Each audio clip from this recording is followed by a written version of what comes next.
Pangandel jroning kaningaya. Panglimbang 5 menit dina Ngatpaing tanggal 16 November taun 2020. Kapethik saka Injil Lukas bab 21 ayat 5 tekan ayat 19. Sacara manusiawi, wong lumrah nyingkiri lan nampik urip rekoso. Mbuh marga kena lara, mbuh marga miskin keserakat, mbuh marga sangsara, mbuh awit kaningayaning liyan lan sakpituruté. Mula rikala urip rekoso mau nemahi, wong kupiya ngoncati, kupiya nyelaki nginggati. Nanging ora mengkono kudune kanggo para pendherek dalem Sang Kristus.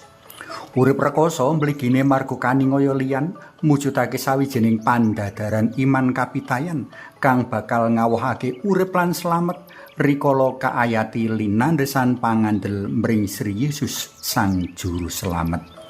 Sapa kang kepingin nderek aku kudu nyingkur diri, manggul salib saben dina lan ngetutke aku. Monggo sami kapirsani Injil Lukas bab 9 ayat 23. Kanthi mengkono urip rekoso mujudake konsekuensi minangka pendherek dalem Sang Kristus.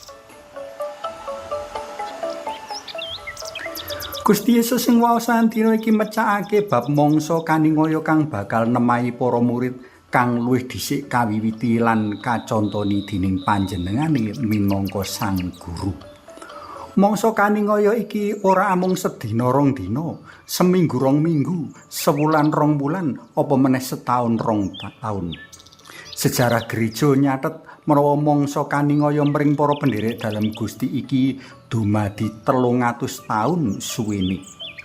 Mangsa kaningaya lagi mandheg sawise paprintahan negara Romawi kaasta dening Kaisar Konstantin Agung kanthi kawetokake Edik Milan. Dene model kaningayane ya maneka warna.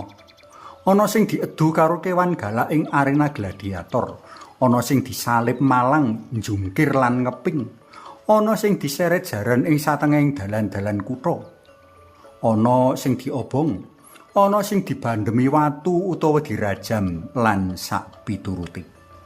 Akeh pendherek dalem kang padha ngungsi jroning katakumbi. Jroning kahanan kang sarwa winates lan kebak ing kawaspadan lan pangati-ati, para pendherek dalem padha kupiya terus ngayati iman kapitayane. Kaningaya banget-banget nggegirisi dumadi dek paprintahan negara Romawi kacekel dening Nero lan Decius. Nanging akeh para pendherek dalem Gusti kang ora gigrik lan mingkuh nadyan sak gedene rambut.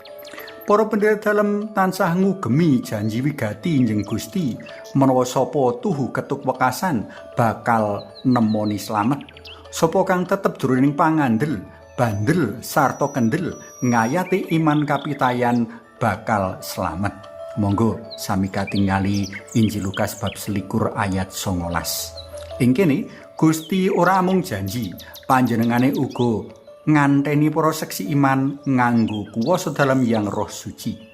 Merga karya daya kuwasa lan panglipuran Yang Roh Suci, pasaman suci tetep tahis kukuh sentosa ora amung ketuk ing taun 320 Masehi wae, ananging ketuk dina iki kepara ketuk pungkasaning jaman.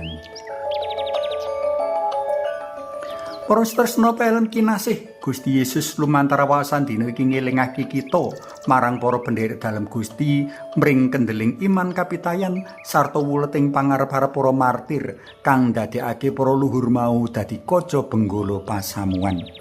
Para priyagung mau gugur masrahake nyawa minangka rabuk pasaman suci kang banget ditresnani.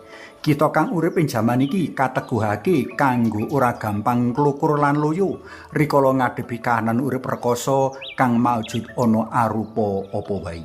Prayoga diiling sapa kang bandel ngadepi pacogan lan pandadaran bakal nemu urip. Suami sami munjuk kunjungasmu dalam Yang Rama Yang Putra Tuwin Yang Roh Suci. Amin. Gusti Yesus kawula munjuk sembah nuwun awit paneguh mring Donga ingkang paduka wedharaken dinten menika. Amin. Kunjung asma dalem Yang Rama Sang Yang Putra Tuwin Yang Roh Suci.